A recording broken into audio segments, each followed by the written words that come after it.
Bonjour et bienvenue à tous et à toutes. Je voulais vous remercier de nous joindre à cette session d'information consacrée à notre master spécialisé en gestion financière. Je m'appelle Pedro Mota, responsable de recrutement à HEC, et avec moi aujourd'hui, j'ai le directeur académique du programme, Alexandre Lamy, mais aussi deux diplômés, un de 2029, Monsieur Romain Brosset, et également Stéphane Ravier, qui est actuellement en train de faire son diplôme, qui a terminé la partie théorique. Il va soutenir sa thèse professionnelle en avril. Il sera diplômé de cette année en juin. Il sera peut-être diplômé s'il travaille bien. Voilà. Donc, avant de passer la parole à Alexandre, j'aimerais juste vous en parler un peu de notre histoire. Donc, HEC a été fondé il y a 140 ans, dans 1881. Donc, on a un très grand… Alexandre, vous pouvez juste changer le slide, s'il vous plaît? Oui. Merci. Hop.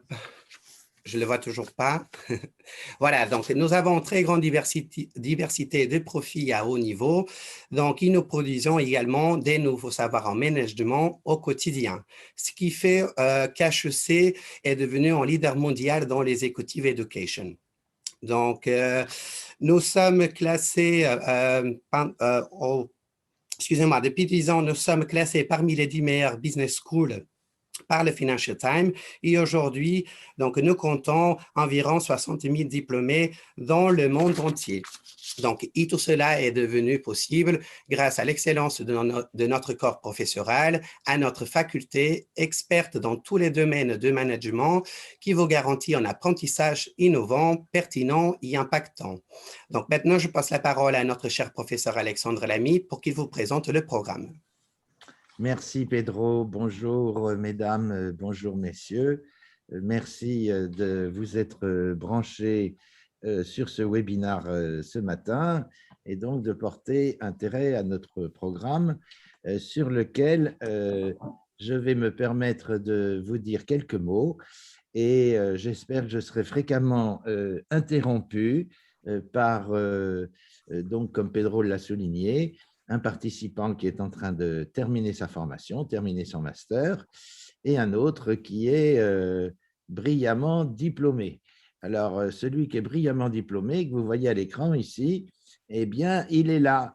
Il est là dans cette photo de ma première page de PowerPoint. Alors, on commence par la fin, vous voyez. On commence par le moment le plus beau. Voilà, une promotion de l'exécutif master gestion financière. Et là, c'est le moment où on leur remet le diplôme. C'est ce qu'on appelle le commencement day. Alors, c'est une grande fête qui a lieu sur le campus HEC de Jouy-en-Josas au mois de juin, quand il fait beau, quand le campus est magnifique. Il y a environ 2 000 à 3 000 personnes. Il y a tous ceux qui sont diplômés des masters spécialisés, mais aussi des exécutifs MBA, des programmes à Paris, à l'étranger, à Doha, dans d'autres sites où HEC pratique l'executive education. Et c'est une fête magnifique. Alors, ils en ont bavé quand même, parce qu'on ne devient pas HEC comme ça seulement parce qu'on fait un chèque. Ce serait trop simple. Ils en ont bavé pendant une bonne année, 8 semaines de cours au rythme d'une semaine par mois entre le mois de mars et le mois de décembre, et puis 3 travaux personnels plus ou moins lourds qu'il faut faire pendant cette période, et aussi dans les 3 mois qui suivent l'année de la formation théorique, en janvier, février, mars. On sort le plus dur, la thèse professionnelle. Stéphane Ravier, qui doit être en pleine déprime totale, à tenter de produire son rapport, nous fera certainement témoignage là-dessus. Alors, je vis un moment très douloureux, hein, mais je survis. Voilà, alors vous voyez, ils sont heureux, ils sont contents, c'est magnifique. Ils ont constitué une équipe, une tribu. Ici, vous voyez tous ceux qui sont diplômés du master, mais les promotions sont à peu près 50% plus grande, puisque, comme Pedro vous l'expliquera en fin de présentation, on peut aussi commencer par intégrer le master par son certificat finance en ne faisant que 4 semaines sur 8 dans un premier temps, ou en intégrant son certificat Business Performance Management qui est constitué de 3 semaines du programme. Voilà. Alors, j'aime beaucoup cette image parce qu'elle est révélatrice de ce que nous voulons faire à HEC en général et dans ce programme en particulier. C'est qu'à la fin, vous voyez, ils sont tous des amis. Il n'y a plus de jeunes, il n'y a plus de vieux, il n'y a plus de femmes, il n'y a plus d'hommes, il n'y a plus de noirs, il n'y a plus de blancs, il n'y a plus des gens qui ont des énormes salaires, puis des gens qui ont des petits salaires. Il y a une tribu qui s'est constituée, il y a une équipe de gens qui s'apprécient, qui forment un réseau très dense, très vrai, très fort jusqu'à la fin de leur jour. Alors, ils ont eu des moments de joie ensemble, ils ont eu parfois des moments de galère ensemble, et ça soude. Et ça vaut largement le mot-clé HEC que vous mettrez dans vos réseaux sociaux d'embauche, ou le mot-clé HEC que vous poserez dans votre curriculum vitae.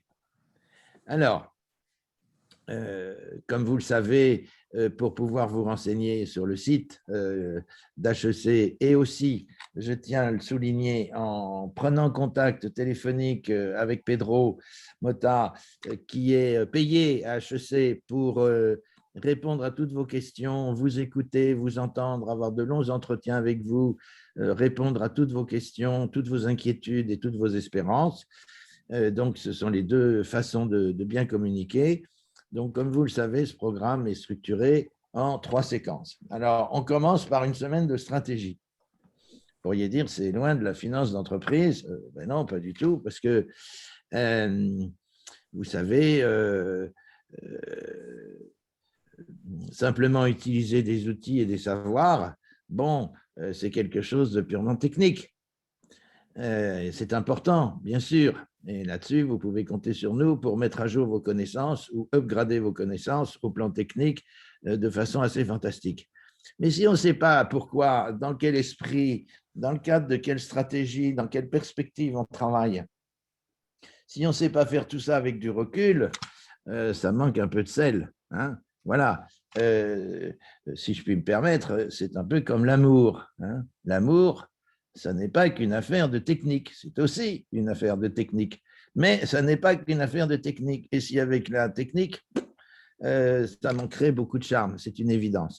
Alors, toute proportion gardée quand même, il en est un peu de même pour le sens du travail que nous faisons, nous tous, les cadres supérieurs en entreprise, voire demain, nous l'espérons, les cadres dirigeants, hein, c'est de savoir utiliser tout ça avec recul et finalement de devenir, au sein du comité de direction, de la business unit ou de l'entreprise qu'est la vôtre, un véritable business partner, un véritable directeur financier, un véritable membre de l'équipe dirigeante, membre de l'équipe de direction.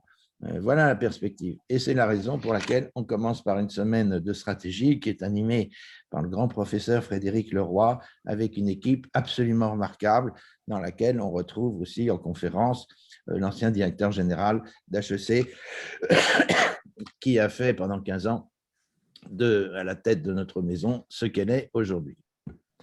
Alors ensuite, eh bien, il y a 2 parties. Il y a 4 semaines qui constituent ce qu'on appelle le certificat finance, qui sont 4 semaines dirigées par mon acolyte. Je ne suis pas seul à la direction du programme. D'abord, je m'aperçois que j'ai oublié de me présenter. Donc, je m'appelle Alexandre Lamy, je suis directeur académique de l'exécutif Master Gestion Financière. Ça veut dire quoi? Ça veut dire que je suis le gardien du temple sur ce qui s'enseigne, sur les lignes directrices et aussi sur le choix des équipes pédagogiques. Je ne tiens pas cette direction seul, je la tiens avec mon acolyte, mon partenaire, mon alter ego, le professeur Franck Sedara, grand praticien de la finance, et qui dirige plus particulièrement justement ces 4 semaines de finance. Nous avons aussi 3 semaines de business performance management, bon, on peut comprendre contrôle de gestion, mais si on s'en tenait au contrôle de gestion, ce serait un petit peu limité. Donc, nous allons beaucoup plus loin. Nous nous interrogeons et nous apprenons des outils qui permettent non seulement de mesurer la performance, mais de manager la performance, de changer les choses là où nous sommes, et là aussi avec l'ambition de devenir une sorte de business partner de la direction générale. Alors, le programme, là aussi, je suppose, vous le savez, tout ça doit être clairement expliqué sur le site. Le programme est structuré en 8 semaines pour sa partie cours.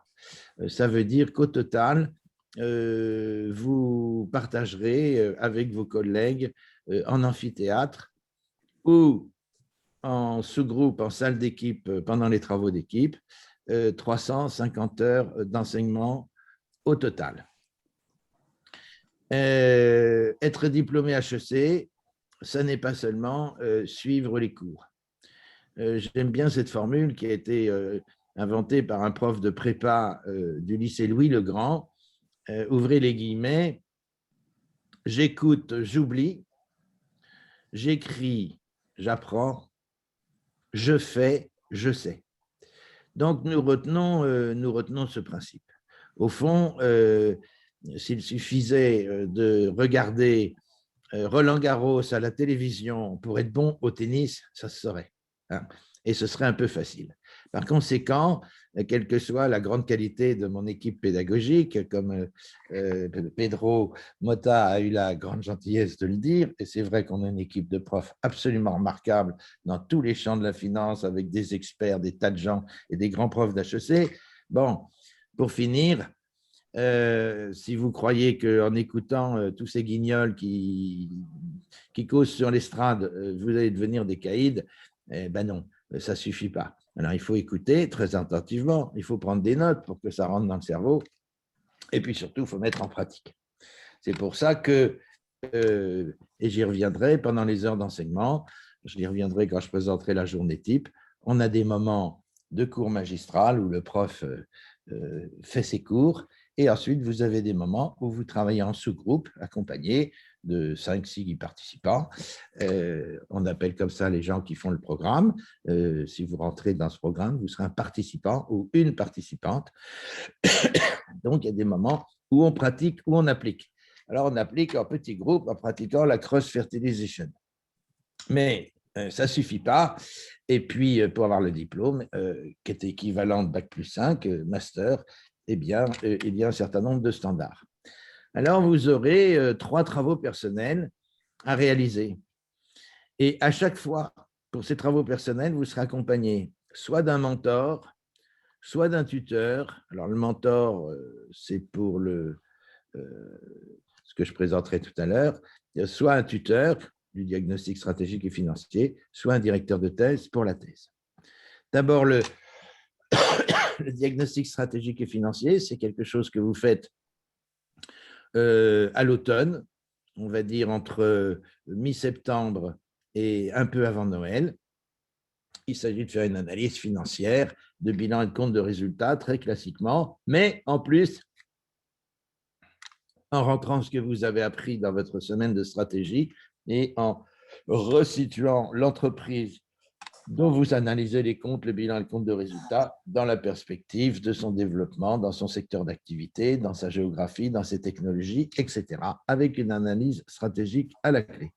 Vous êtes accompagné à titre personnel par un tuteur. Vous pouvez contacter à tout moment, avoir du dialogue avec lui. Vous pouvez le voir, l'inviter à déjeuner, vous pouvez l'avoir au téléphone, vous pouvez discuter par mail, par les réseaux sociaux, comme vous voulez.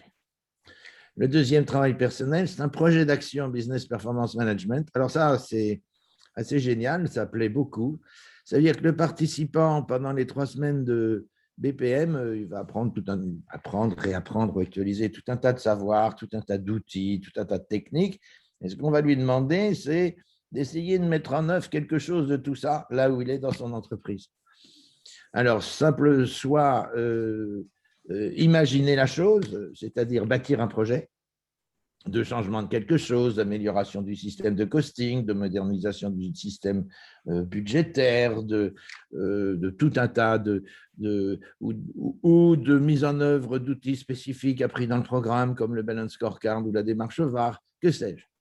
Alors, soit il le fait seulement sur papier, et c'est un projet, mais appliqué à son entreprise là où il est pour sa promotion, soit il essaye de le faire pour de vrai. À cette occasion, il se fait valoriser, il se fait bien voir là où il est. Et dans ces cas-là, ce n'est pas seulement un projet d'action, c'est une action.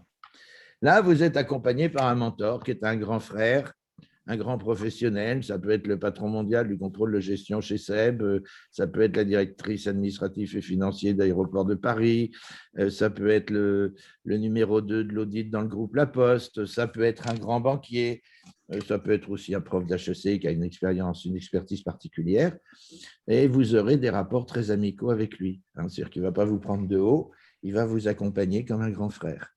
C'est vous qui faites le boulot, mais vous pouvez bénéficier de ses savoirs. C'est absolument génial. C'est comme des cours particuliers. Et puis enfin, une thèse professionnelle qui est le moment et le travail le plus dur du programme. Ce qui est le plus difficile à avaler dans le programme, c'est de sortir sa thèse. Ça, c'est… voilà, tous les participants, diplômés ou pas encore diplômés, vous le diront. Et master spécialisé d'HEC, ce n'est pas de les faire qui est difficile, c'est la thèse qui est à avaler. On y reviendra. Alexandre, j'interviens sur ta slide d'avant, s'il te plaît, si tu veux bien rester dessus. Oui. Oui, juste pour dire quand même que, juste un point, que dire que la pédagogie d'HEC, elle est bonne, que la qualité de l'enseignement est bonne, ça paraît être une évidence. HEC ne serait pas là où elle est aujourd'hui sans ça. Moi, je veux revenir quand même sur, en tant qu'ancien participant du programme, sur un point qui me semble fondamental, c'est que tout ce qu'on voit là à l'écran, les 350 heures d'enseignement avec des profs super, les projets d'action, le diagnostic financier, la thèse professionnelle, tout ça, c'est mis en valeur et démultiplié par le fait qu'on soit 40 participants qui venons de 40 entreprises différentes, avec 40 postes différents, avec 40 expériences différentes dans notre carrière.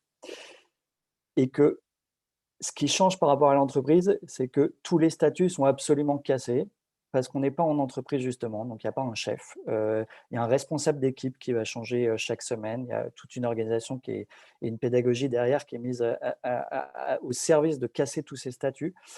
Et du coup, ça donne réellement des échanges hyper intenses. Et moi, je dois pouvoir dire, et je ne veux pas être trop long sur le sujet, mais j'en ai, je pense, au moins autant appris de mes copains de promo que des professeurs d'HEC, aussi bons soient-ils.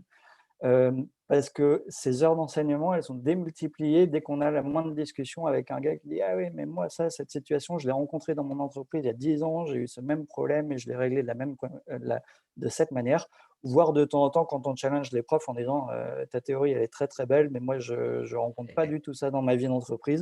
Donc, il va falloir que tu sois un peu plus explicite sur le théorème que tu veux m'expliquer parce que je ne vois pas du tout comment il se conceptualise derrière, etc. etc. » Donc, voilà, juste insister sur le point que la photo qu'on a vue en amont, c'est évidemment 40 copains à la fin de la promo, mais c'est 40 copains parce qu'on a un peu souffert ensemble, c'est sûr.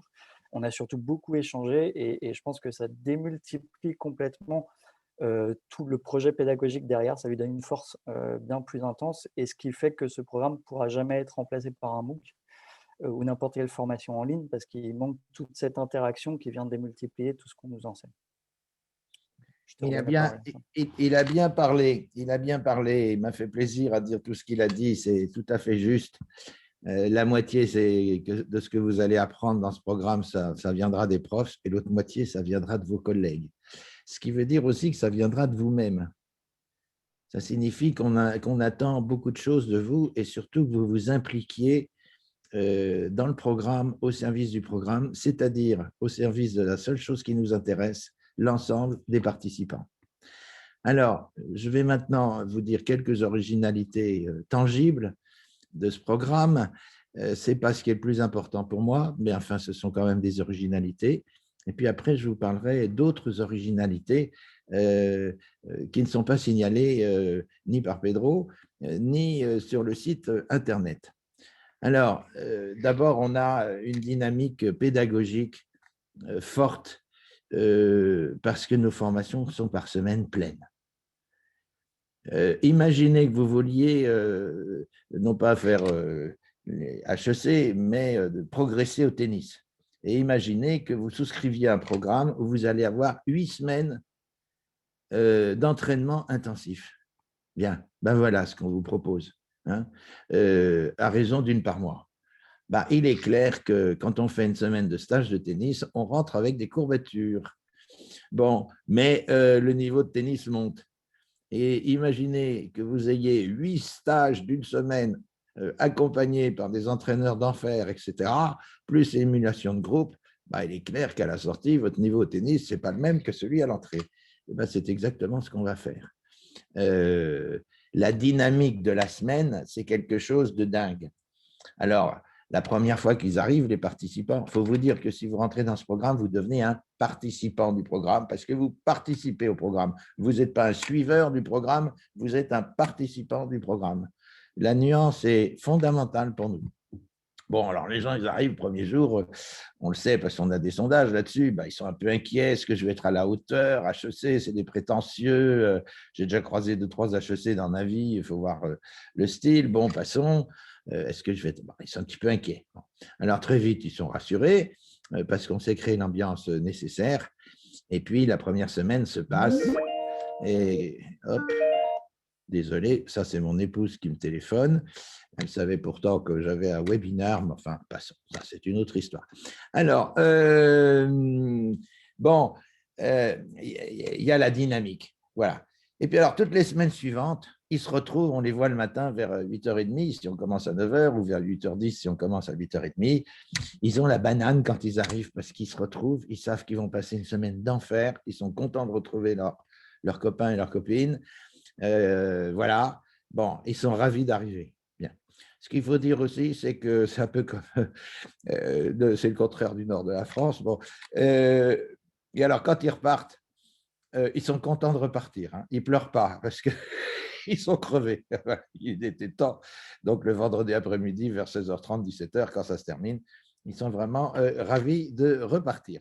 Voilà, les formations par paquet de jours, le week-end, le soir et par petits morceaux, c'est sûrement très bien, mais ça n'a rien à voir en termes d'efficacité pédagogique par rapport à celle-là.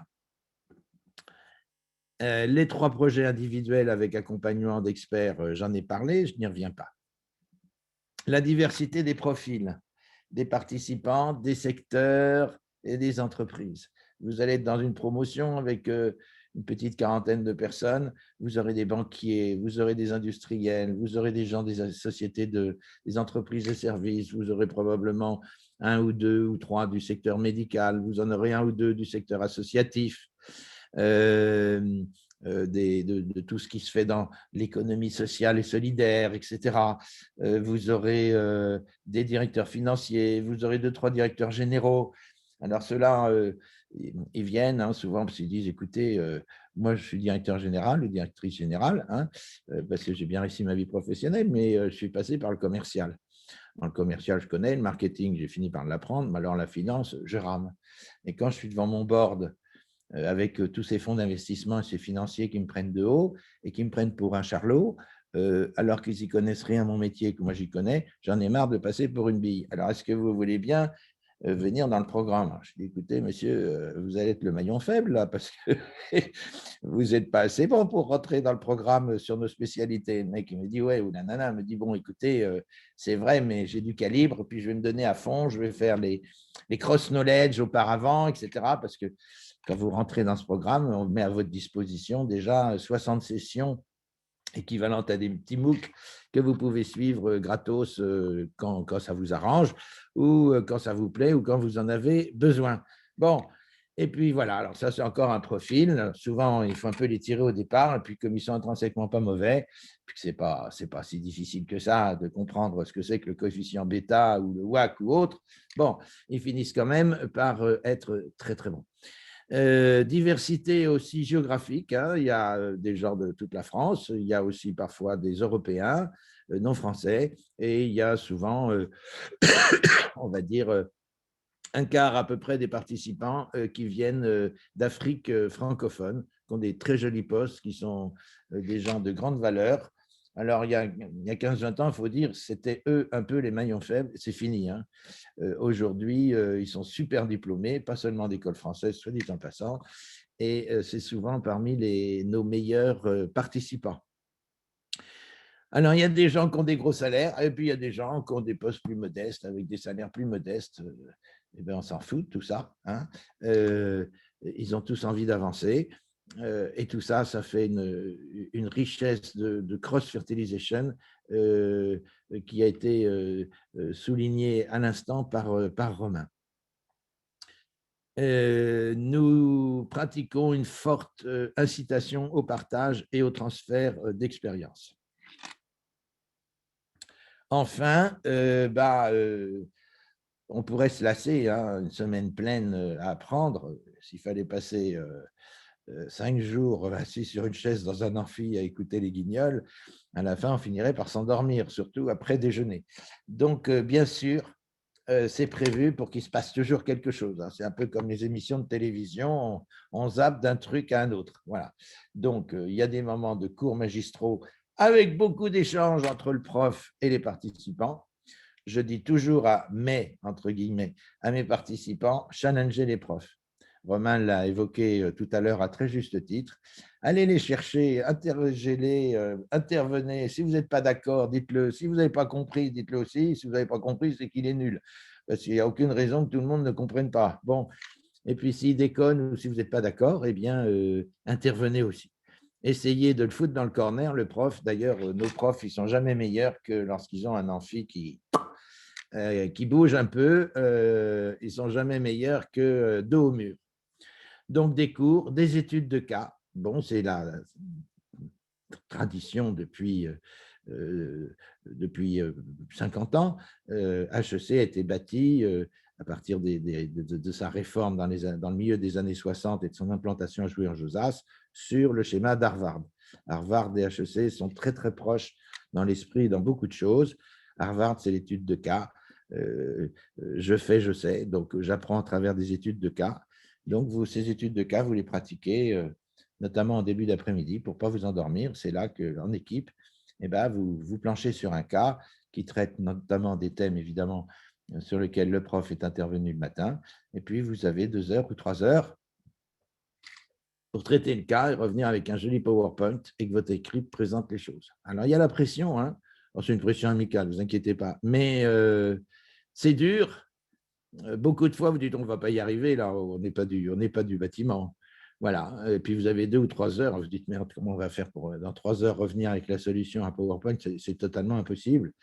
Et puis, il se passe un miracle tous les jours de cette formation, c'est que les équipes reviennent avec le truc. Voilà. Et puis, de toute façon, il n'est pas question qu'elles ne reviennent pas avec avec ce qu'il faut, parce que sinon, le prof, il tourne et puis… Bon, alors il y a des profs un petit peu mous, mais ceux-là, en général, je les balance. Donc, j'ai une équipe de profs qui… Voilà, donc si vous avez besoin de coups de fouet, on va vous donner quelques coups de fouet. Et puis, de toute façon, il y a la compétition amicale entre les équipes. Hein. Ce serait la honte de revenir en amphi sans avoir quelque chose à présenter. Donc, il n'y a pas le choix. Il faut que ça sorte. C'est comme un accouchement. Et finalement, ça sort. C'est ça le miracle. Ça sort toujours, hein, comme les accouchements. Ça finit toujours par sortir. Eh bien, ça sort. Voilà, des conférences, parfois le soir, des travaux individuels, des présentations individuelles et collectives, parce qu'on vous fait beaucoup travailler en groupe, en sous-groupe, hein, pour réussir dans les entreprises. On ne réussit pas tout seul, hein, c'est une de mes formules favorites. On ne réussit pas sa carrière professionnelle contre les autres, mais avec les autres. Donc, on va essayer de pratiquer ça.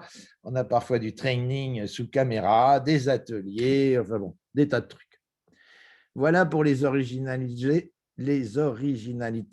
tangibles. J'en viens à d'autres maintenant, qui sont… Alexandre, j'ai une remarque.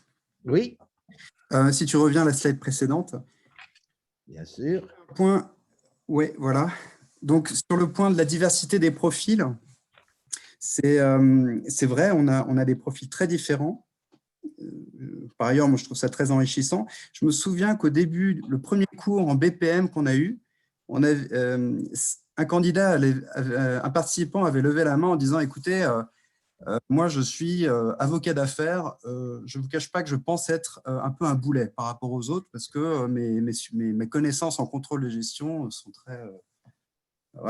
sont pas très précises, etc. Et il s'excusait presque d'être un petit peu à la ramasse. Et là, il y a une deuxième main qui se lève. Écoutez, moi aussi, je pense être un boulet parce que je suis dans les ressources humaines et je n'y connais pas grand-chose en mesure de la performance. Et là, il y a plusieurs mains qui se lèvent derrière. Et les gens avaient peur de ne pas arriver à un certain niveau cible. Or, cette formation, elle n'a pas vocation à ce que toutes les personnes arrivent à un même niveau. Ce qu'il faut mesurer, c'est la courbe de progression pour chacun. On ne va pas avancer au même rythme, ça c'est sûr, mais les échanges seront très enrichissants et chacun aura des choses à apprendre des autres. Et je me rends compte à la fin du BPM que finalement les personnes qui appréhendaient un peu cette formation en ressortent très satisfaites parce qu'elles ont mesuré cette courbe de progression. Eh bien, écoute, merci de dire ça parce que voilà, c'est ça qu'on veut faire. Alors, j'en viens à ce qui, moi, en tant que patron du programme, me semble le plus essentiel. Le premier point, c'est la bienveillance. Voilà. Alors, les compétitions dans le mauvais sens du terme, les coups bas, les petites rivalités, les gens qui veulent assumer leur leadership sur les autres, les gens qui ont les dents qui raclent par terre, enfin, tout un tas de trucs comme ça. La méchanceté, la rivalité, j'allais dire la médiocrité. Voilà. Alors, tout ça, ça n'a pas de place chez nous. Contrairement d'ailleurs à cette image que vous pouvez avoir d'HEC à certains égards. Dans les amphis, c'est la bienveillance qui est la règle du jeu. C'est l'ouverture aux autres, c'est l'acceptation des autres, qu'ils soient noirs, qu'ils soient blancs, qu'ils soient vieux, qu'ils soient jeunes, qu'ils soient ultra diplômés, pas diplômés ou très peu, autodidactes, grands directeurs, ce que vous voulez, on s'en tape. Il y a 40 personnes et on va bosser ensemble. Alors pourquoi on fait ça? Ce n'est pas pour faire du violon, c'est parce que c'est ça l'efficacité pédagogique. Vous savez, notre métier, c'est la pédagogie. Et la pédagogie, on a étudié ça depuis Platon et Socrate. Voilà, donc on sait ce qui fonctionne en pédagogie et on sait ce qui ne fonctionne pas en pédagogie. Et bien, on va s'inspirer de beaucoup de gens qui ont écrit sur la question, y compris récemment d'ailleurs, ou à travers les âges, et à commencer par Platon et Socrate. Et donc, ça marche par la bienveillance. Ça, c'est une chose essentielle. La deuxième, c'est ce qui va rassembler les participants. C'est ce qui nous rassemble et qui vient d'être évoqué justement par Stéphane il y a un instant. Ça tombe très, très bien. Ce qui nous rassemble dans l'amphi, c'est qu'on arrive dans le programme, on est à un niveau que je vais appeler A. Et le but, c'est qu'à la sortie du programme avec le diplôme, on soit passé à un niveau B. Et que B soit très différent de A. Et que ceci vous serve pour fleurir, vous épanouir et accélérer de façon fondamentale votre carrière professionnelle. C'est ça le but. Il n'y a pas d'autre but que ça. Bon, alors, vous savez, ça rassemble les gens. Alors, il y en a qui arrivent là. Bon, ben, faut qu'il passe là. Celui qui arrive là, ben, faut qu'il passe là. Et le critère, c'est ce différentiel. C'est ça qu'on vient chercher. Et on va tous s'aider les uns les autres, les profs et surtout les participants les uns les autres. On va tous se porter, on va tous s'entraîner, on va tous faire de la chaîne là. Hein, et je parle pour de vrai, hein, c'est pas du pipeau que je suis en train de vous dire, hein, parce que ça se traduit par des diverses nécessités comportementales. Et on va tous progresser. Alors, vous savez, pas mal d'études disent que nous utilisons notre cerveau à un pourcentage extrêmement faible par rapport à notre potentialité. Bien. Supposons, parce que comment on va vous faire passer de A à B? Par tout un tas de manières. Mais dites-vous bien que tout ça, c'est déjà en vous. C'est en vous. Mais pour tout un tas de raisons, ça n'a pas complètement fleuri encore. Ça ne s'est pas complètement épanoui. Le programme, mon idée, c'est qu'on prend des boutons de rose et puis on va en sortir avec des fleurs. Mais les pétales étaient déjà dans le bouton de rose, en quelque sorte. Alors, le bouton de rose, il est plus ou moins ouvert, mais à la fin, il faut que ça fasse une fleur magnifique. Imaginons que vous utilisiez votre potentiel à 24%. Parce que vous n'avez pas eu la chance d'être au bon moment pour faire les grandes études que d'autres ont pu faire, parce que vous n'êtes pas né dans le 7e arrondissement de Paris, mais dans la banlieue de Maubeuge. Bon, très bien. Ou parce que vos parents, enfin bref, tout un tas de raisons culturelles. Ou imaginez, parce que vous n'êtes pas assez sûr de vous dans l'entreprise, là où vous êtes. Hein, plein de choses. Bien, ou parce qu'il vous manque des connaissances. Bon, ben ça, là, on va boucher les trous, évidemment, et on va rajouter 2 ou 3 couches. Bon, alors, supposons que de votre potentiel de 24%, vous exploitez à 24%, on parvienne qu'à la sortie, y compris parce que vous avez vision stratégique, y compris parce que vous êtes plus sûr de vous, y compris pour tout un tas de choses que je vais encore vous dire, vous soyez passé à 32%. Est-ce qu'on a fait un miracle? Non, ça semble possible comme challenge. Mais maintenant, imaginez que vous soyez ce que vous êtes, là où vous êtes dans l'entreprise, vous avez déjà des beaux postes, bon, et que vous soyez un tiers plus dans tout un tas de domaines. Vous voyez ce que ça va faire. C'est comme si on vous branchait une fusée dans les fesses et qu'on allumait la mèche. Et bien, c'est exactement ce qu'on va essayer de faire, de vous épanouir. Alors, les participants, beaucoup m'envoient des mails quand c'est fini, ou l'année suivante, ou l'année encore d'après. J'adore, ils m'envoient des mails en me disant « Alexandre, ça y est, j'ai une promotion, je suis monté d'un cran, j'ai monté de 2 crans, machin. » Voilà. Et puis, il y en a plein qui me disent « C'est marrant, on m'écoute plus quand je parle dans la boîte. » Moi, je n'ai pas l'impression d'avoir changé. Bon, je suis toujours le même. OK, je suis une formation. Bon, je m'amuse bien avec mes potes, j'en chie, machin. Mais enfin bon, voilà, quoi. Et puis non, je m'aperçois que les gens ne me regardent plus pareil. Et quand je parle, on m'écoute un peu plus et mes propos un peu plus d'influence. Ben voilà, c'est parce que tu es en train de changer et pas seulement parce que tu as appris le WAC ou l'activité best costing.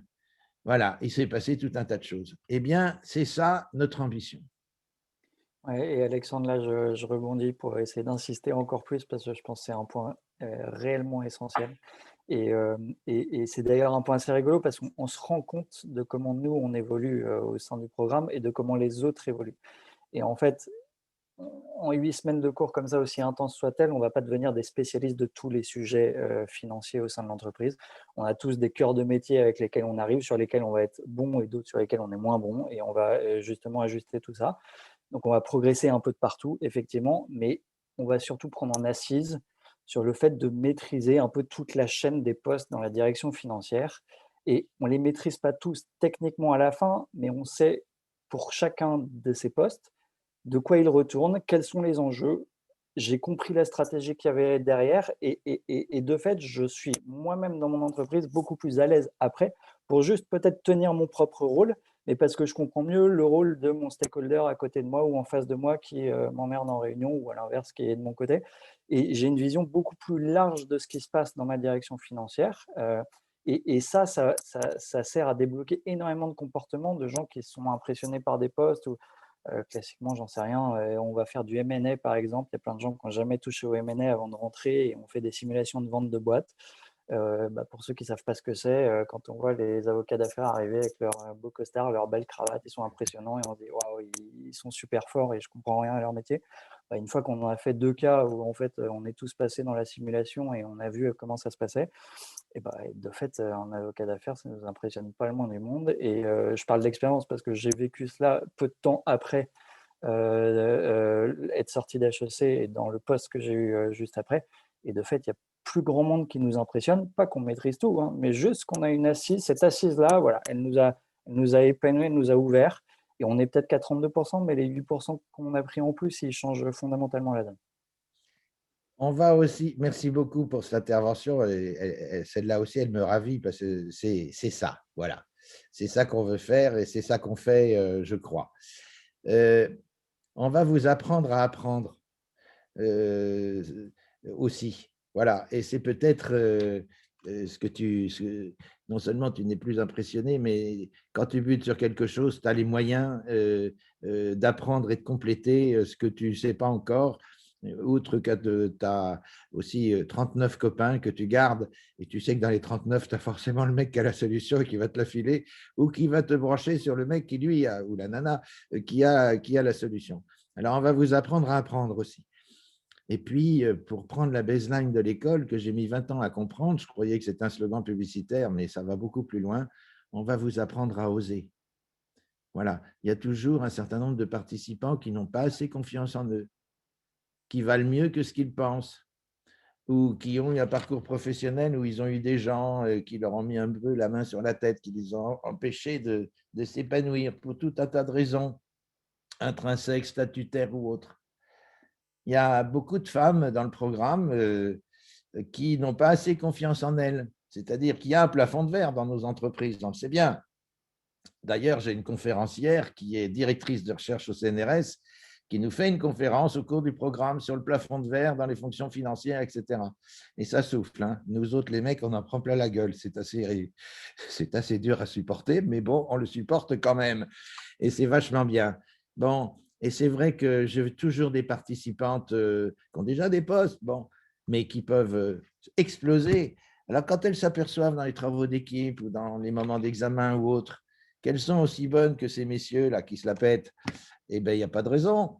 Voilà, alors, elles sont souvent un peu trop gentilles, un peu trop à s'effacer devant les autres, à ceci, cela. Et voilà, on en fait des participantes pleines et entières qui explosent elles aussi au niveau de la carrière professionnelle.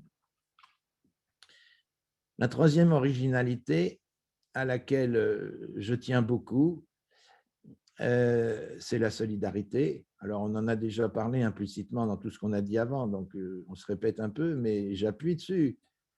Voilà, un seul et même objectif partagé, passer de A à B, point barre. Je dis toujours au début du programme aux participants et aux participantes, je dis ce qui se passe dans l'amphi ne regarde personne. Ça ne regarde personne, personne ne nous observe. C'est un lieu confidentiel. Tu ne sais pas, tu vas dire que tu ne sais pas. Tu n'as rien compris, tu vas dire que tu n'as rien compris. Tu veux prendre la parole, tu dis une énorme connerie, et ben, le prof il va te dire, oh là là, mais c'est une énorme connerie ce que tu viens de dire. Bien, voilà, et puis on va en causer, et ça va faire rire tout le monde. Il faut avoir un peu d'humour. Il faut savoir rire des uns et rire des autres. Et respecter les uns, respecter les autres dans l'amitié. L'important, c'est qu'on avance. Après, il y a des moments en travaux d'équipe.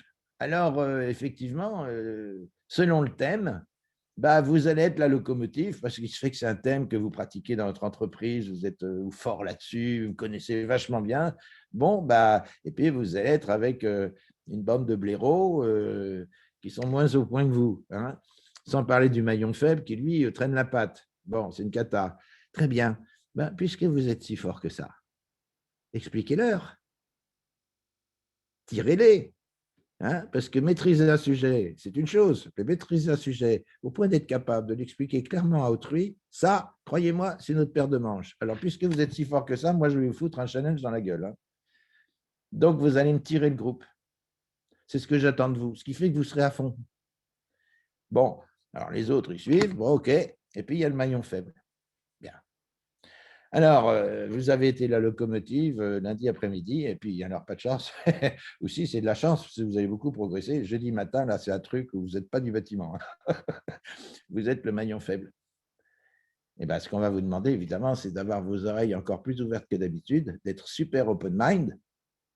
Mais bon, vous avez le droit de ne pas tout savoir. Hein. Qui sait tout d'abord?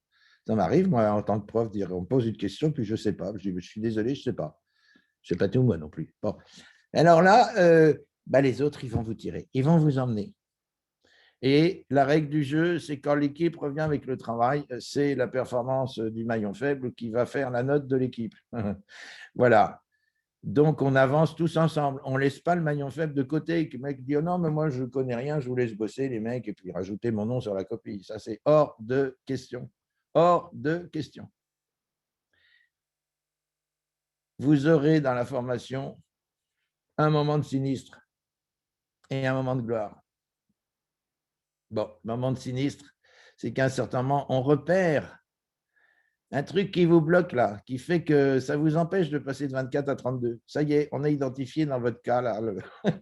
Vous savez, c'est un peu comme quand on a un caillou dans les reins là. Ça fait mal ce truc et puis ça empêche le système de bien fonctionner. Eh bien, il n'y a pas de solution. Il faut le péter, le caillou. Donc, comptez sur moi ou sur quelques-uns de mes collègues. On a identifié le caillou, on va vous l'exploser. Bon, ce jour-là, ça ne va pas vous faire du bien. Bon, tout ça, c'est toujours très gentil dans la bienveillance. Mais enfin, si on veut progresser, il y a un moment où, si là, c'est pas bon, c'est pas bon. Hein. Bien. Moi, ça m'est arrivé qu'un participant fasse une présentation, que je lui dise à la sortie, mais que je lui dise devant tout le monde, je dis, mais c'est un désastre. C'est un désastre. Bon, alors on regarde pourquoi, on regarde comment, et puis on avance. Alors, si vous avez un moment de cynisme, vous faites allumer par un prof. Bon, vous ressortez à la pause, hein, et puis là, vous avez 39 copains qui viennent vous voir, qui vous disent, non, mais attends, laisse, tu le connais, le prof, il est à moitié timbré, ça connard, mais non, c'était pas si mal et tout. Et vos copains, ils vont vous porter, et ils vont vous remonter à la surface. Ça, c'est votre moment de sinistre. Mais vous n'êtes pas seul. Puis si il n'y avait pas vos copains, c'est le prof qui vous remonterait sur votre cheval. Ne vous inquiétez pas. On n'est pas là pour vous détruire, on est là pour vous épanouir. Et puis, il y a un moment, vous aurez votre moment de gloire. Bon, parce qu'avec votre équipe, vous aurez fait un bon truc. Vous faites une belle présentation, vous faites un travail personnel vachement bien. Et puis là, alors vous voyez ce qui caractérise cette formation. Et là, je vais vous dire peut-être le point le plus distinctif. Quand vous avez votre moment de gloire, au lieu qu'il y ait pas mal de gens autour de vous qui vous jalousent, vous aurez la totalité de l'amphi qui sera heureux pour vous et qui considérera votre succès, votre moment de gloire, comme leur moment de gloire à eux tous. Voilà. Dans ce programme, on veut que les bonnes choses qui arrivent à autrui, tout le monde s'en réjouisse plutôt que de le jalouser. Et on veut, quand une mauvaise chose arrive à quelqu'un, que tout le monde soit solidaire, en fasse son affaire pour remonter le truc à la surface. Ça, c'est fondamental. Alors, je vous l'ai dit, ce n'est pas en regardant Roland Garros à la télévision qu'on devient bon au tennis. Donc, pendant les semaines, il va falloir faire du mur, il va falloir refaire le coup droit jusqu'à ce que ça passe, le revers, le lifting, les smashs, tout ce que… Bon, bref, la tactique et la stratégie d'un match, j'en passe et des meilleurs. Donc, vous ressortez avec des courbatures. Ce que je veux dire, c'est qu'on travaille. Voilà. Je ne crois, je suis comme Sarkozy dans le temps, je ne crois qu'à une seule valeur, le travail. Bon, donc on travaille dans le programme. On travaille avec rigueur. Ça, c'est la base qu'on pose. Ça veut dire que si ça démarre à 8h30, ce n'est pas comme ça démarre en France à 8h30, mais bon, tu as toujours quelques gonziers et gonzières qui se permettent, et puis c'est 8h35, 38, 39, 40. Non, non. Si ça démarre à 8h30, ça veut dire qu'à 8h29, tout le monde est en amphi, le laptop ouvert, prêt à bosser, assis avec ses clarinettes. Et le prof aussi, il faut qu'il arrive à l'heure. Il attend que la trotteuse de l'amphi passe à la verticale et paf, il attaque. Alors, pourquoi je veux ça? Parce que j'ai calculé que si on travaillait à la française avec des réunions qui commencent 5-10 minutes en retard, avec du brouhaha, etc., on perd 5-10 minutes le matin. Pareil à la pause de milieu de matinée, pareil en début d'après-midi, pareil en début d'après-midi, en milieu d'après-midi.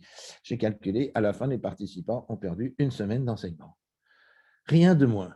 Alors, vu le prix énorme que vous payez, si c'est en plus pour perdre une semaine pleine de cours dans le pipotage, c'est non. Voilà. Donc, alors tout est comme ça. Voilà. Donc, c'est du travail, c'est du sérieux, c'est de la rigueur.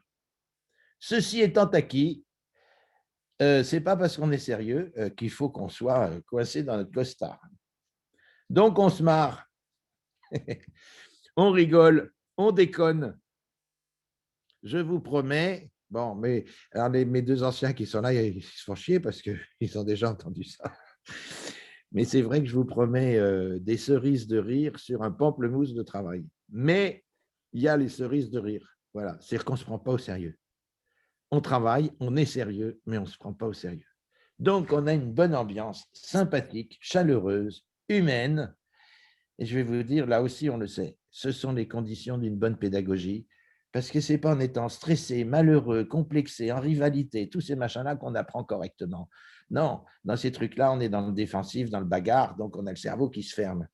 Et si nous, on veut que ça vous rentre dans le cerveau, il faut que vous ayez le cerveau ouvert. Pour que vous ayez le cerveau ouvert, il faut que vous soyez rassuré dans la bienveillance, la sérénité. On est au boulot, on se donne du mal. Quand on ne sait pas, on demande aux voisins, on dit putain, je ne comprends rien, explique-moi, bon, etc., etc. Voilà. Voilà comment ça se passe. Les journées sont denses. On commence à 8h30 ou 9h, on finit en général vers 19h. Le vendredi, on finit vers 17h, 17h30. Quand vous êtes à HEC, vous êtes à HEC. Ne pensez pas que… Ah oui, alors aussi, faire deux choses à la fois, ce n'est pas possible. Hein. Il faut que tu en parles, ça, Alexandre. Oui. Donc, moi, j'en ai eu 2 dans ma promo. 2 qui se sont dit, non, mais c'est bon, je vais pouvoir continuer à faire mes mails derrière parce que de toute façon, j'ai des réunions urgentes qui se passent sans moi. Et voilà. Je pense que c'est la vraie chose à évaluer avant de s'engager dans ce programme. Que vous ayez le niveau, bah, ça, c'est Alexandre qui le décidera dans les entretiens avant de vous accepter. Mais si vous êtes accepté, vous aurez le niveau pour poursuivre. Et peut-être qu'il y en a pour qui sera un peu plus dur que d'autres, mais il n'y a pas de souci là-dessus. Par contre, il faut être disponible à 100%. C'est vraiment dense, réellement. C'est intense et on ne peut pas se permettre pour plein de raisons de ne pas être à fond. 1, déjà par respect pour les profs qui eux, sont toujours à l'heure et toujours prêts et ont des cours prêts. 2, par rapport à soi-même parce que ça a quand même un coût tout ça. Et 3, et surtout 3, par rapport à ses copains parce que comme on fait tout en groupe, le jour où il y en a un qui arrive et qui n'a pas bossé ou qui n'est pas prêt à bosser, quand je dis qui n'a pas bossé, c'est que les semaines se préparent aussi, il y a du boulot à faire avant, souvent, ça nous arrive tous, il y a une semaine où on arrive, on n'a rien pu faire avant pour X raisons personnelles, professionnelles, ça arrive à tout le monde dans les 8 semaines de cours. Par contre, ça arrive une fois, ça n'arrive pas 2 parce qu'on sent qu'on est bien le maillon faible de l'équipe, on sent qu'on met tout le monde à la rue parce qu'on n'a pas bien préparé. Et comme il y a une bonne ambiance, ça explose pas, mais on l'excuse une fois, on l'excuse pas 4 semaines d'affilée à arriver les mains dans les poches. Donc, je pense que c'est vraiment un truc à analyser avant. C'est est-ce que je vais pouvoir être disponible avec ce que ça demande parce que c'est dense, et heureusement que c'est dense parce que c'est comme ça qu'on va progresser. oui, je suis vraiment ravi de cette intervention. Vous savez, il y a beaucoup de gens qui travaillent très mal. Ils travaillent très mal, notamment parce qu'ils pensent qu'ils peuvent faire deux choses à la fois. Hein. Ils sont dans une réunion et puis en même temps, ils font leur mail, ils font les SMS, ils font tout un tas de choses. Ils sont ici et ailleurs. Je crois que c'est une des raisons qui explique la sous-performance globale de l'économie française par rapport à ses compétiteurs étrangers, ou l'un des facteurs clés. Voilà. Et des réunions qui n'en finissent pas, qui sont ennuyeuses, et des PowerPoint qui sont ennuyeux, et où chacun est focalisé sur le PowerPoint qui va présenter l'effet que ça produit, il se fout de ce qui se passe avant, de ce qui se passe après, produit par d'autres, etc., etc. Bon, c'est pas bon, ça. C'est pas bon. Si on veut gagner la compétition, il faut être bon dans ce qu'on est. Et pour être bon, il faut se concentrer dessus. Il faut donner son meilleur. Voilà. Alors, tu ne peux pas donner ton meilleur en étant ailleurs. Ça n'existe pas. Donc, c'est vrai que la semaine où vous êtes à HEC, vous êtes à HEC. Ça fait partie des conditions du succès. Vous ne pouvez pas nous demander de progresser et puis de gagner après en carrière professionnelle qui va rembourser 20 fois votre investissement, puis d'un autre côté, le faire en touriste, quoi. Voilà. Donc, je n'ai pas besoin de touristes et j'ai encore moins besoin de gens qui pensent qu'ils vont être HEC parce qu'ils ont fait un gros chèque. Ça ne m'intéresse pas, ça ne nous intéresse pas. En outre, comme Romain l'a dit, vous êtes repérés, hein. Faites-nous confiance. C'est notre métier d'être dans un amphi et de faire le con sur une estrade. On a quand même les yeux qui traînent. Si vous croyez qu'on ne vous repère pas quand vous êtes ailleurs en train de faire d'autres trucs avec votre laptop, vous nous prenez vraiment pour des cornichons. Donc tout ça, c'est pas bon, c'est pas bon, c'est pas bon, c'est pas bon. Donc quand vous êtes à HEC, vous êtes à HEC. Voilà. Alors il faut vous organiser dans votre vie personnelle pour que votre mari, votre femme assure un peu plus les contraintes. Voilà. Parce que finalement, vous avez un petit temps le midi pour votre téléphone, vous pouvez répondre à une ou deux urgences pendant la pause, et puis sinon, le soir, c'est à partir de 18h ou 19h que vous êtes tranquille. Et encore, s'il n'y a pas une conférence le soir après dîner. Ni un travail de groupe à finir. Ouais, voilà, exactement. Parce que parfois, les participants, ils en rajoutent, hein. Ils n'ont pas l'intention de passer pour des blaireaux, puis ils sont passionnés par le truc, puis ils sentent qu'ils peuvent y arriver, et puis ils ont perdu un peu de temps, alors ils essayent de rattraper le soir. Voilà, il y a le collectif, si vous voulez. Quand c'est un plaisir, il n'y a pas de limite. Vous avez des conférences une fois par semaine ou 2 fois par semaine, parfois des ateliers. En général, l'enseignement magistral est le matin, les travaux d'équipe en début d'après-midi, et en fin d'après-midi, il y a la plénière, la restitution par les participants, le débat et le débriefing final du prof. Voilà comment les journées se passent en général. Alors, quand vous aurez fait vos 8 semaines, vous aurez fini la partie pédagogique de la formation, on vous demandera, comme tout bachelier qui aspire à avoir un master, hein, ou tout bachelor qui aspire à avoir un master, un bac+5, eh ben, il faut rendre un mémoire bac+5, et la thèse professionnelle en fait office. Donc, c'est vous qui choisissez votre sujet. Ce sujet doit avoir une dimension académique, c'est-à-dire une dimension théorique en rapport avec la direction administrative et financière dans son sens le plus large. Et puis, il doit avoir une dimension professionnelle, réelle, basée sur la réalité. Donc, vous choisissez un thème, vous voyez un petit peu ce qui s'est fait, l'état de l'art sur le sujet, vous résumez ça en 20 pages. Et puis, après, vous dites, bon, so what, si on essaye d'appliquer, par exemple, dans mon entreprise, ou dans d'autres entreprises, finalement, ça ne se passe pas peut-être comme c'est marqué dans les livres. Donc, il y a une dimension concrète, professionnelle, et une dimension académique. Bon, si vous êtes plus théoricien, vous ferez une grosse partie académique et puis une petite partie professionnelle. Si vous êtes quelqu'un du concret qui n'est pas très théoricien, vous ferez un petit peu académique et puis beaucoup l'application professionnelle. Tout ça, ça s'adapte. Faut faire. Alors, vous arrêtez votre sujet de thèse vers le mois de mai-juin, quand vous avez 3-4 semaines déjà reçu 3 semaines de programme. Bon, l'été et l'automne, vous êtes supposé. Il est 12 heures. Oh là, il faut que j'aille vite. Faire des interviews, faire un peu de recherche, bibliographie, etc., lecture, recherche sur Internet. Vous êtes accompagné par un directeur de thèse qui est un prof d'HEC ou un expert de votre secteur d'activité, votre sujet. Et puis, vous avez, en général, vous rédigez en janvier, février, mars de l'année qui suit vos 8 semaines de programme. Voilà, vous traitez le sujet et puis ça fait un rapport de 50 pages environ, plus les annexes, 50, 60, 70 pages. Bon, ce n'est pas tant la mer à boire que ça, mais si vous voulez, quand on a 20 ans, qu'on est étudiant, apprendre à écrire, c'est naturel. Quand on en a 40 et qu'on n'a plus fait que du PowerPoint depuis longtemps et que écrire quelque chose dans un doc, un document Word, écrire une phrase avec un sujet, un verbe, un complément d'objet direct, c'est parfois un peu moins évident. Voilà. Et enfin, vous mettez votre rapport et après, vous faites une soutenance devant jury. Et une fois que tout est passé, vous avez votre diplôme.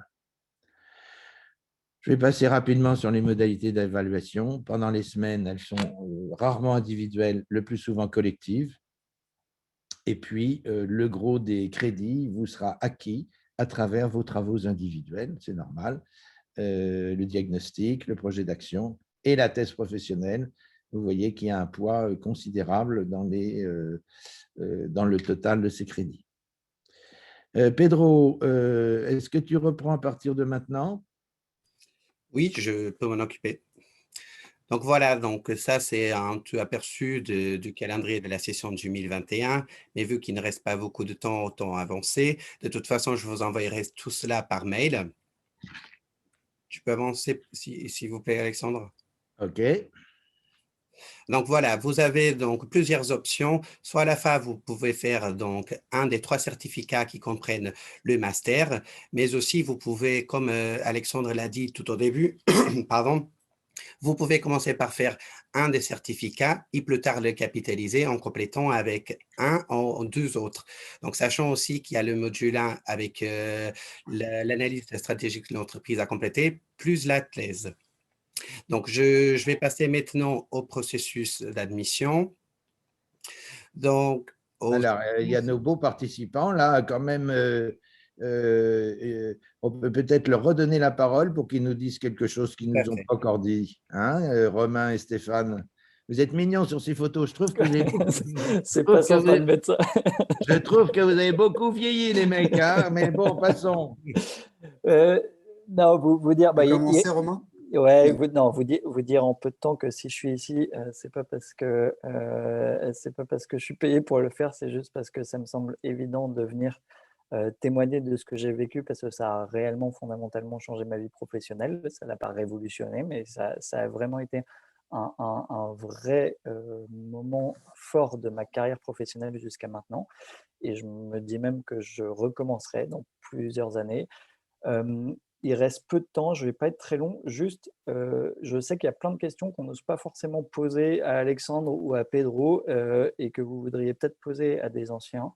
Et ben, vous avez mon nom qui s'affiche sur l'écran. Vous pouvez me trouver sur LinkedIn, vous pouvez m'envoyer un message. Et si vous demandez à Pedro mon email, si vous avez des questions plus directes que vous voulez me poser, n'hésitez pas et je serai là. Je recommande chaudement évidemment ce master pour les raisons que j'ai déjà évoquées. Mais voilà, s'il y a des points particuliers que vous avez envie de discuter, n'hésitez pas à me contacter. Merci Romain. Stéphane. Pour ma part, donc, je vous avoue que j'ai adoré cette formation. Alors, je te jette des fleurs, hein, Alexandre, mais c'est vraiment une formation qui m'a apporté énormément sur le plan professionnel. Je sens que je suis plus écouté dans mon entreprise. Alors, pour le background, je suis contrôleur de gestion dans une industrie pharmaceutique et j'avais choisi d'intégrer le master pour gagner en compétences sur les sujets financiers, donc en faisant d'abord le CESA, en intégrant la promotion 2018-2019. J'étais avec toi, Romain.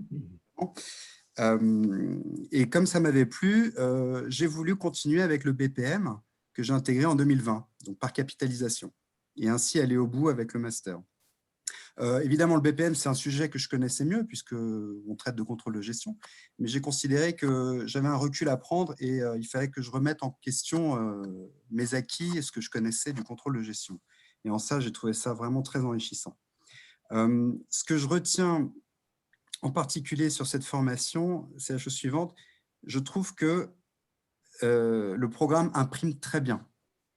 Il imprime bien parce qu'on a les cours, on a les travaux pratiques qui s'enchaînent en général après, en groupe, donc, et nous avons des intervenants qui viennent d'entreprises diverses, de petites, moyennes et grandes entreprises.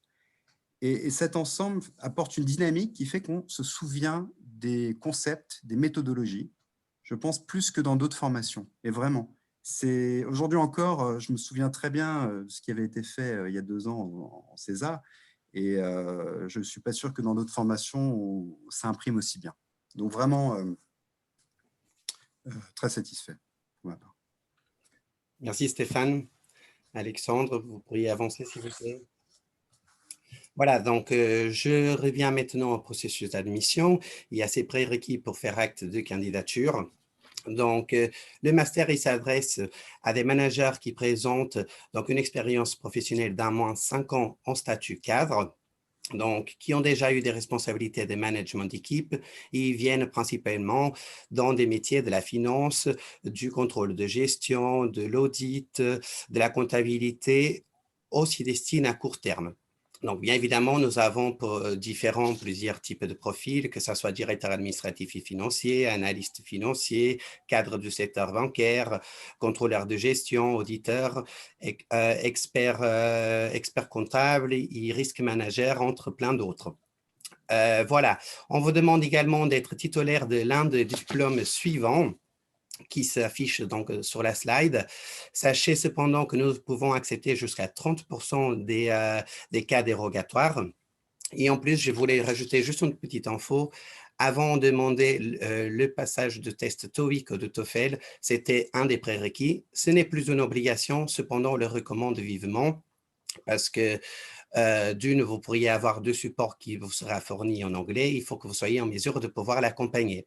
Oui, Pedro, je veux dire un mot là-dessus. Oui. On ne vous demande pas d'être bon en anglais. Si vous n'êtes pas bon en anglais, ça ne va pas vous empêcher de rentrer dans le programme. Mais, excusez-moi, j'ai un style très direct, hein, Il ne faudra pas venir nous faire chier parce qu'il y a du matériel pédagogique en anglais ou parce que certains professeurs enseignent en anglais. Alors, grosso modo, 90% des cours sont en français. 10% sont en anglais ou 15%, je n'ai pas fait exactement le calcul. Mais enfin, le gros de la formation, ça se fait en français. Par ailleurs, environ 2/3 des PowerPoint qui sont utilisés par les profs sont en français et 1/3 sont en anglais. Ça veut dire que vous pouvez avoir un prof d'HEC qui est un français, mais si vous voulez, ça devient difficile pour un certain nombre d'entre nous de maintenir à jour, parce qu'on ne cesse d'actualiser nos enseignements, de maintenir à jour l'enseignement et avec les slides en français et avec les slides en anglais. Donc, vous pouvez avoir un prof qui va vous causer en français, mais ces slides sont en anglais. Et puis, de temps en temps, vous avez un cas à faire, pas tous les jours, l'énoncé est en anglais. Alors, vous vous débrouillez. Il ne faudra pas venir vous plaindre que le truc est en anglais. Voilà. Cela dit, la plupart des participants sont contents quand il y a de l'anglais et même ils demanderaient plutôt qu'il y en ait un peu plus. Je referme la parenthèse. Merci, Alexandre. Si vous pouvez passer à la slide suivante. Voilà, donc revenons sur le processus d'admission. Donc, vous allez passer un entretien préliminaire avec moi-même, avec la finalité de comprendre votre projet professionnel, afin de savoir si le programme correspond bien à vos besoins, mais aussi pour savoir si votre profil est en adéquation avec le type de participants que nous recherchons pour notre promo. Donc, après ma décision, donc, je décide de vous encourager à compléter un dossier de candidature en ligne. Sur cela, vous auriez des questions concernant vos infos personnelles, donc votre expérience professionnelle, vos formations. Il y aura également 5 essais à répondre, de genre pourquoi avez-vous choisi ce programme. Il y a un autre qui dit indiquer, commenter un succès et une situation de difficulté dans votre cadre professionnel. Voilà, donc on vous demandera également des pièces annexes à fournir, telles que la photocopie de votre pièce d'identité, votre CV, une photo de vous, entre autres, et en plus de recommandations à vous demander également, donc pour avoir un avis extérieur. Donc, une fois que le dossier sera complété, donc il sera transmis au directeur académique qui va étudier dans un premier temps, il va statuer votre admissibilité au programme. Si le feedback est positif, vous allez être convié à passer en comité de sélection. Donc, on va présenter en étude de cas et vous allez devoir le préparer pendant l'heure qui se suivent. Donc, pour l'analyse, bien évidemment, et pouvoir répondre aux questions. Donc, il faudra après justifier ces questions pour savoir comment vous vous débrouillez face à la problématique qui vous a été présentée. Donc, les 20 minutes suivantes qui restent suivent avec un entretien de motivation avec Alexandre Lamy et une deuxième personne qui peut être soit un ancien de programme, mais aussi un expert HEC. Donc, finalement, il y aura un jury final et assez rapidement, vous allez obtenir une tendance pour savoir si vous intégrez le programme. Pedro, je voudrais, si tu m'y autorises, Je vous en prie. dire une anecdote. Allez-y. Pour dire que tout le monde a sa chance. Et quand vous passez l'entretien, le comité de sélection, vous n'êtes pas en train de passer un examen. Vous n'êtes pas des petits garçons, des petites filles. Hein. Vous êtes des grandes personnes. L'âge moyen de la promotion, c'est 39 ans. Bon, donc voilà. Vous avez des gens attentifs en face de vous qui vérifient si vous êtes dans les bonnes conditions pour bien profiter du programme, être bien dedans, bien vis-à-vis des autres, bien vis-à-vis de vous-même. Donc, ce que nous vérifions, c'est l'adéquation. Tout le monde a ses chances. Il y a une année où j'ai rentré un autodidacte qui avait commencé cuisinier. Vous voyez, voilà, cuisinier. Hein. Alors, ses études, c'était cuisinier. Voilà. Bon, eh ben, il est rentré quand même. Ce garçon a fini par devenir un des grands patrons de l'audit et du contrôle de gestion chez Sodexo. Rien de moins. Voilà, et HEC a été l'une des étapes propulsives de sa carrière. Alors, ce garçon, il avait l'histoire qu'il avait, mais il avait un potentiel d'en faire. Je crois que s'il était né dans le 7e arrondissement d'une famille très aisée, il aurait fait une grande école sans aucun souci. Donc, ça n'a été qu'une affaire de rattrapage. Il y a une année j'ai eu le patron mondial du contrôle de gestion de PSA. Ce monsieur avait son bureau à 6 portes du président de PSA. C'est vous dire s'il avait un gros poste et un gros salaire. Il dirigeait 600 contrôleurs de gestion dans le monde, j'en passe et des meilleurs. Bien, il est rentré dans le programme, parfait. Et la même année, on a rentré un contrôleur de gestion qui faisait le contrôle de gestion de 5 magasins Leroy Merlin, dans la région nord. Bon, des Leroy Merlin, ce n'est pas des petits magasins, hein, ça peut être 200, 300, 400 personnes, n'ayant l'air de rien. Mais bon, voilà, alors, ce n'était pas le même niveau. Hein. Il y en avait un qui en dirigeait 600 comme l'autre. Ils étaient dans la même promotion. Alors, figurez-vous qu'à un certain moment, il y a eu un travail à faire en binôme. Et je les ai mis ensemble. Ils n'ont pas compris au début. Je me dis, Alexandre, c'est quoi ce truc?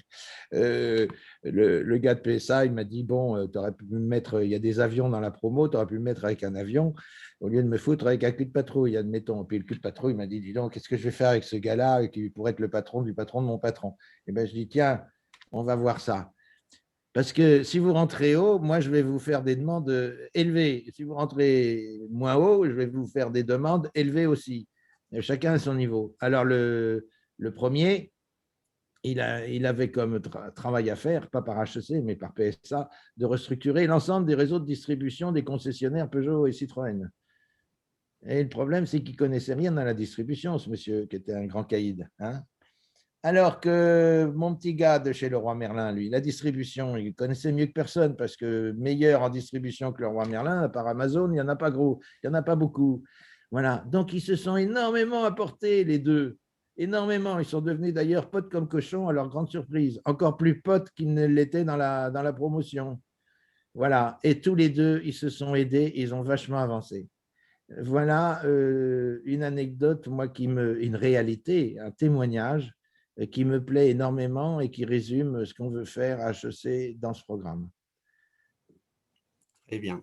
Donc, je voulais juste faire un rappel donc, au dépôt de votre candidature.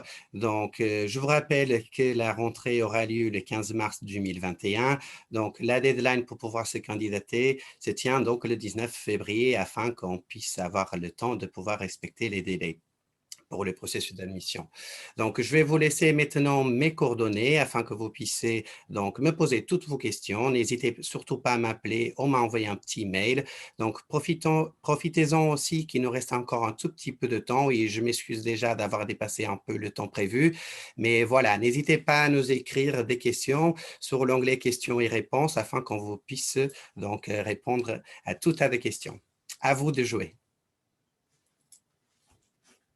Est-ce que quelqu'un, d'ailleurs, voudrait poser… Ils peuvent poser des questions, parce que maintenant, voilà, la réunion est terminée. Peut-être on va laisser la parole une ultime fois à nos anciens, si je puis dire ça, parce qu'ils sont jeunes, nos anciens, malgré mes taquineries, qu'ils disent un ultime mot. Et puis, si c'est possible… de poser des questions, de prendre la parole. Je ne sais pas si le webinaire le permet, Pedro, mais moi, ça ne me dérange pas de rester 5 minutes supplémentaires pour répondre à des questions. Tout à fait. Donc, en tous les cas, normalement, c'est possible. Donc, de toute façon, juste pour renforcer, au plus tard demain, je vous enverrai donc à tous un récapitulatif de ce qui a été dit aujourd'hui et également un lien pour que vous puissiez prendre donc un rendez-vous avec moi-même pour qu'on passe un premier entretien préliminaire. Voilà, donc je passe les paroles maintenant à nos deux anciens. Donc, s'ils veulent rajouter quelque chose. Romain, Stéphane. Oui, non, je n'ajouterai pas grand-chose. Je réitère la proposition de répondre à vos questions peut-être offline si vous devez vous échapper pour des contraintes.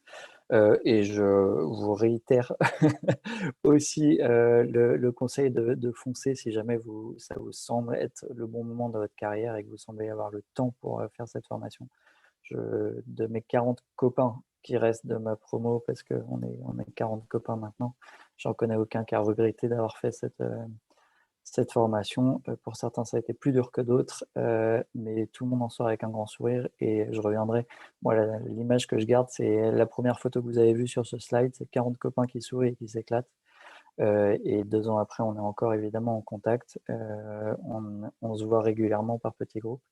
Et ça montre toute l'intensité de ce qu'on a vécu dans cette formation et à quel point c'était c'était un moment important de notre vie. Donc, foncez, ce serait mon dernier conseil.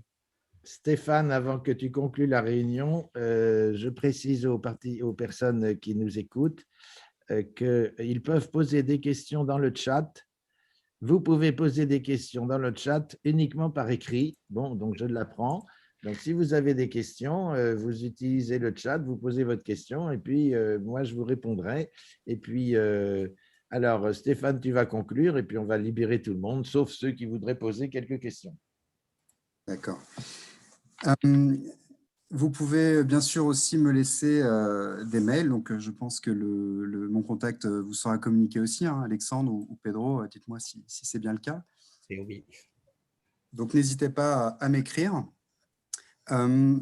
Écoutez, là, De toute façon, Stéphane, on voit ton nom, là, Stéphane Ravier. Donc, il suffit de mettre stéphane.ravier@mailhec.com. Ça marche aussi, on peut faire ça. Écoutez, moi, je suis encore dans ce programme. Comme tu l'as dit, Alexandre, donc là, je suis en train de rédiger ma thèse professionnelle avec soutenance en avril. Donc, c'est la phase finale. Je ne vous cache pas que c'était pas simple de se remettre à ouvrir des bouquins et se replonger dans la théorie. C'est un exercice difficile 10 ans après avoir terminé les études secondaires. Mais vous allez voir, ça revient naturellement parce qu'il y a l'envie et parce qu'on a envie de donner le meilleur de soi-même pour ce diplôme. J'ajouterais que ce qui est assez incroyable, c'est que, notamment pendant les travaux en groupe, on ne se rend pas compte à quel point on peut être productif sur une étude de cas. On arrive chacun avec son niveau de connaissance. Mais si vous voulez, cette fusion, les échanges entre les différents profils fait qu'on va pondre, si vous voulez, un PowerPoint qui sera très puissant. On se surprend par la qualité des présentations qu'on fournit. Donc, c'est quelque chose de vraiment surprenant. Voilà, donc j'ai pas grand-chose à ajouter, à part que, vous l'avez dit, il faut vraiment bien préparer les différentes semaines. Pour le CESA, il y a un livre qui s'appelle Le Vernier Mène. Je vous conseille vivement d'en lire quelques pages avant d'entamer chaque semaine, de préparer les études de cas, vraiment, pour ne pas se retrouver derrière les autres participants pendant le travail. Donc, dégagez du temps, faites le focus sur cette formation, ne répondez pas à vos mails, évidemment, ou laissez-les pendant les pauses. C'est vraiment important, quoi. Merci. Merci beaucoup à tous d'avoir, je vois que nous avons perdu très peu de monde, bien qu'on ait débordé. Donc, merci à vous tous qui avez écouté ce webinaire, cette conversation. J'espère pouvoir vous dire à bientôt à beaucoup d'entre vous. Et donc, on vous remercie. C'est terminé. Vous pouvez vous débrancher, nous dire au revoir. Et si vous avez une question, la poser. Alors, Q&R, ouvrir. Merci. Ben, c'est gentil comme question. Merci avec un sourire. Donc, merci Claudia. J'espère à bientôt. Voilà. Bon, en tous les cas, voilà, je précise encore une fois, donc n'hésitez pas à me poser des questions, m'envoyer un petit mail. Donc, comme nous tous anciens l'ont dit, donc si vous avez besoin aussi d'être en contact avec eux, donc n'hésitez pas à me demander donc leur email afin que je puisse passer cette information. Donc, je donne également par conclu donc cette session d'information et j'ai qu'à vous souhaiter une excellente journée. Voilà, et puis, puisqu'il n'y a pas d'autres questions, on va s'en tenir là. Merci à Claudia, Vincent et Sonia qui nous ont écrit un petit mot de remerciement. Ben, c'est très gentil à eux. À bientôt et tous nos souhaits pour que vos carrières professionnelles et vos vies personnelles, que vous veniez ou non à HEC, soient les plus heureux possibles. Merci beaucoup. Au revoir. Et merci à à nos anciens. tous et bonne continuation.